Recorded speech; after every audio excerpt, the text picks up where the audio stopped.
Howdy. Welcome back to Dion Talk. This is going to be a nice short live done on my phone where I won't take the time to answer questions during the live. But after the live, I will answer questions in the comments below. If you want questions answered live, on Tuesdays at 4 p.m. Pacific, I do a live stream that lasts as long as the questions do. In this video, I'm going to do a version of Whiteboard Sunday. I hope you're having a fun day. I don't mean to rhyme, but I'm short on time. So I'm going to jump right into this. Normally, when we talk about financial freedom and retiring early, there's a way to run the numbers. And if you ask the average person on the street, how much money do you think you would need to retire early? Most people will say a number. They'll say, I need $1 million or $5 million or $50,000, whatever their number is. If you're not in the financial space, that's what most people think. We need a certain amount of money in order to be able to retire early. And we get this because a lot of firms that run the math, when you have a financial advisor, they're going to tell you you need this much money in retirement to retire based on the way that you invest. So people get the idea that it's an amount. But if you're in the financial world, like most of the people that watch my content, you know that financial freedom comes from having passive income come in every month, money that you don't have to sell your life for 1 hour at a time, that is more than it costs you to live. And when we figure out how much it costs us to live, we're looking at a freedom number. And for most of us, and this is the way that I've explained financial freedom in several videos on my channel, and there's a lot of other people who actually, that I watch, that explain it the same way. Today we're going to look at it a different way, and I'm probably going to butcher it, so please bear with me because it's some mental exercises that I've played with myself, so my thought is there might be other people who've also played with this. Financial freedom is figuring out your freedom number, and for most of us, that is looking at the last 6 months, looking at your bank statements, credit card statements, everything that you've processed a payment on, and figuring out how much life has cost you to live the version of life that you have now. And then we think, that's my freedom number. I need that amount of money coming in. So it's not based on how much you make, it's what you spend. And when your income from sources other than your job is greater than that, you are financially independent. The retire early part is a little bit of a twist. For me, I think we need multiples of our freedom number to actually quit our job with confidence that you can handle something like, probably never see one in my life, but a pandemic or a stock market crash or a prolonged government shutdown, or if you have a medical health condition that costs a lot of money. That's why I think multiples of your freedom number is when you can retire early. When you're financially free and your passive income coming in is more than what it costs you to live, it's okay at that point for most of us to change jobs, to get out of a job we don't like, to find a job that we actually enjoy, and then keep working on growing our passive income. For me, there is another way of looking at it. And to do this, I want to use the whiteboard, and this is going to give you a little bit of a behind-the-scenes image of where I record and how I record. I actually record without a green screen. This is a tapestry. It's like thick carpet. I have several different versions of the map, and so it's hard to tell if I'm recording at home, at work, or when traveling. And today I'm recording at work on a Sunday because I'm not doing other work. And I want to take this down, but I should have looked. Maybe I'll look first. Sometimes my coworkers will put something silly, maybe unprofessional on the whiteboard. We'll see.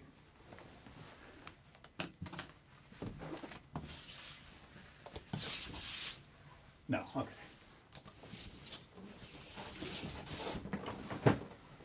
Good, because that could have been embarrassing. What I want to do today, instead of looking at what I've spent and what I think I'm going to need in retirement, is I want to look at, and this is not very straight. Let's see how it goes. Hopefully nobody got motion sickness. What I want to look at is, what does an average person in the United States make? And I'll probably butcher some of this math. And if you're left-handed, you understand like I do, that left-handed people can't write on a whiteboard very well. So please bear with me. The average family in the United States in 2021 earned $79,900.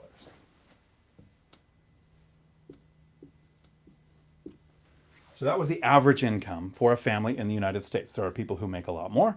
There are people who make less. If that average family who was making $79,900, if we look at a 40-hour work week, if you've ever worked in payroll, you understand that the number of hours in a year, if you work a 40-hour week, which is something they decided to do in the United States that I think is stupid, 52 weeks out of the year, that is 2,080 hours. So at 2,080 hours, if we divide 79.9 by that, that means the average family,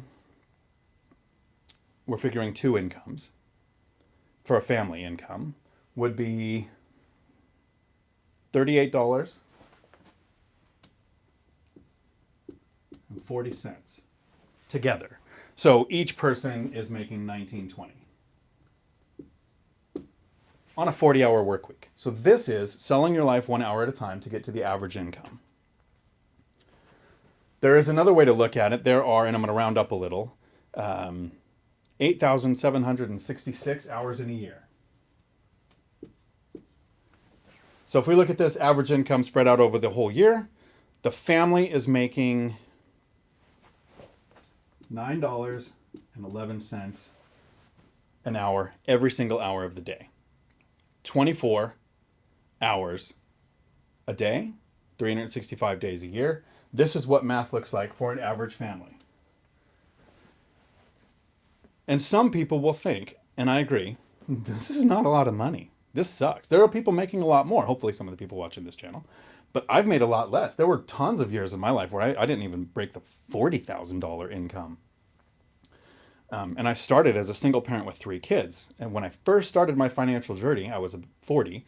I had been laid off from a police department. I went and got a driving job and doubled my income. And I was making about $115,000 a year.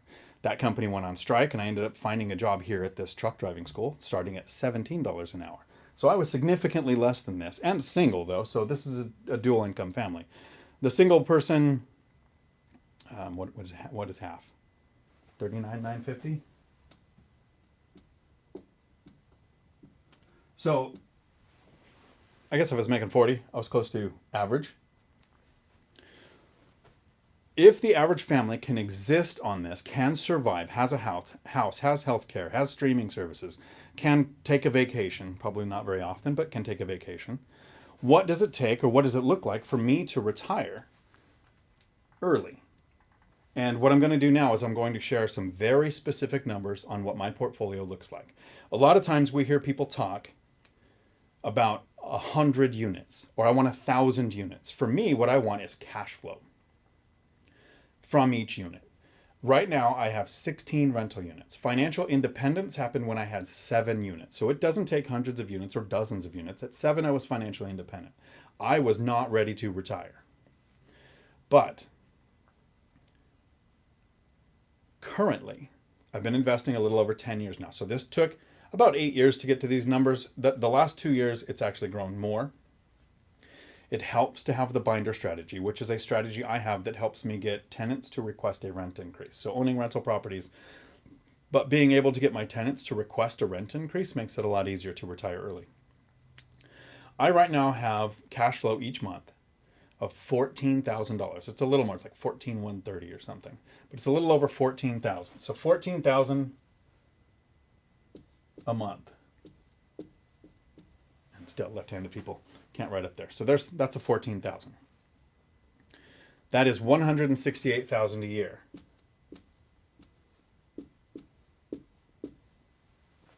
If I don't get out of bed.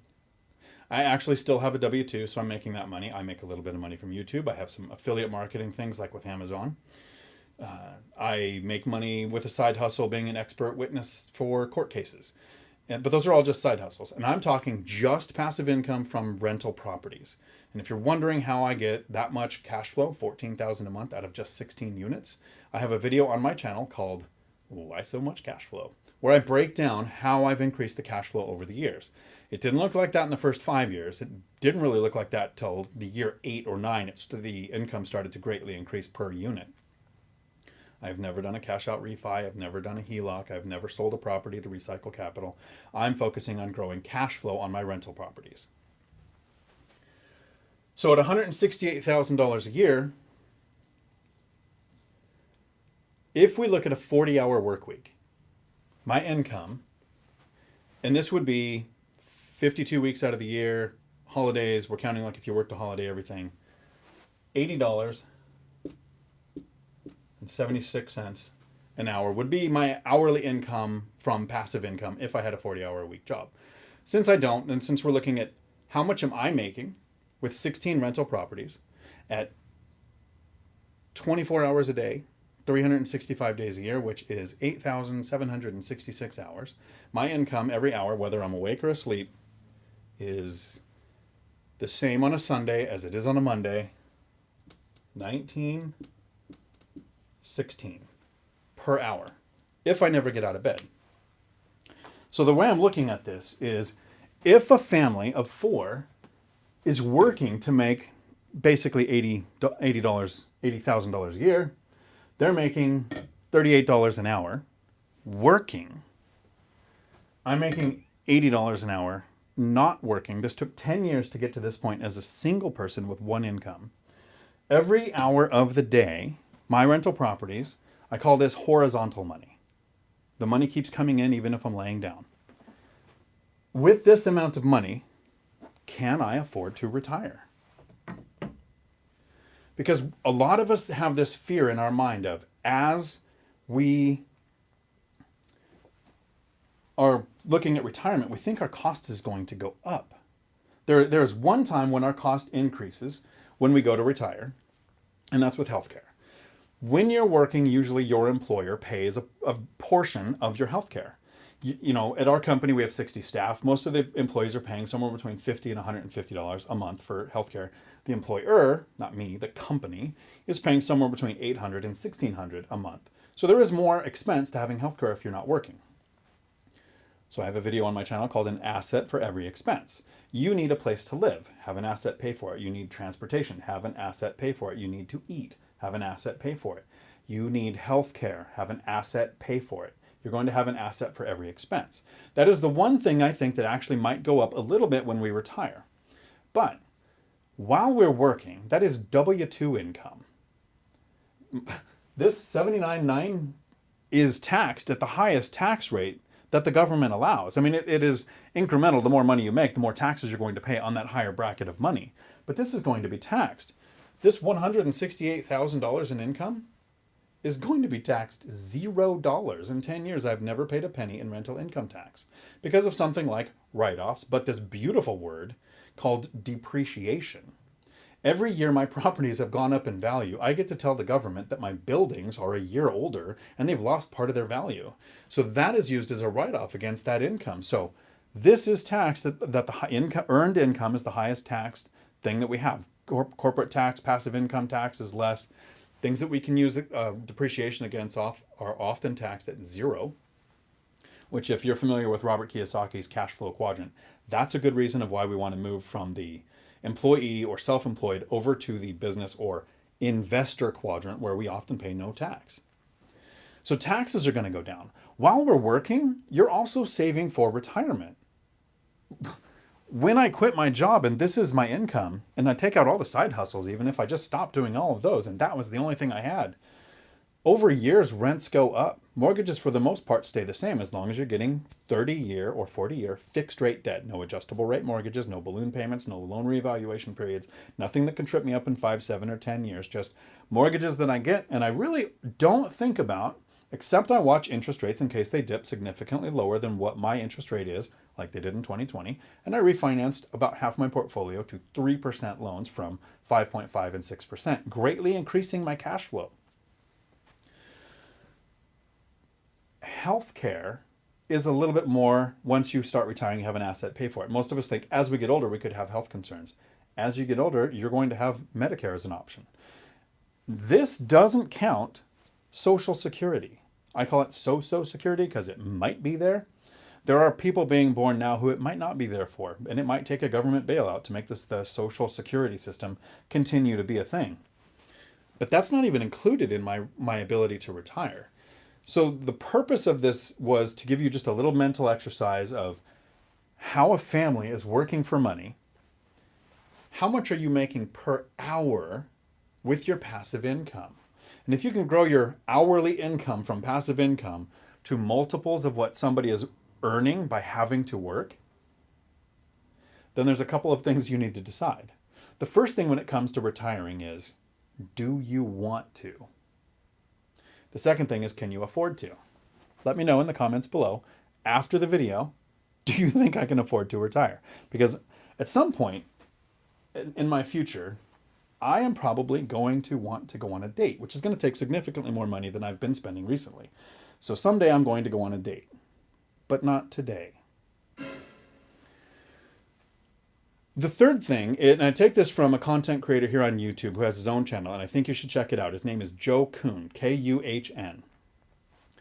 He retired at 54 and has been retired for 3 years now. So he's 57, been retired for 3 years. And one of the things that he talks about that I've really taken to heart is retire to something, not from something. If you quit your day job, a lot of us have the idea that we can just lay on a beach and drink Mai Tais forever.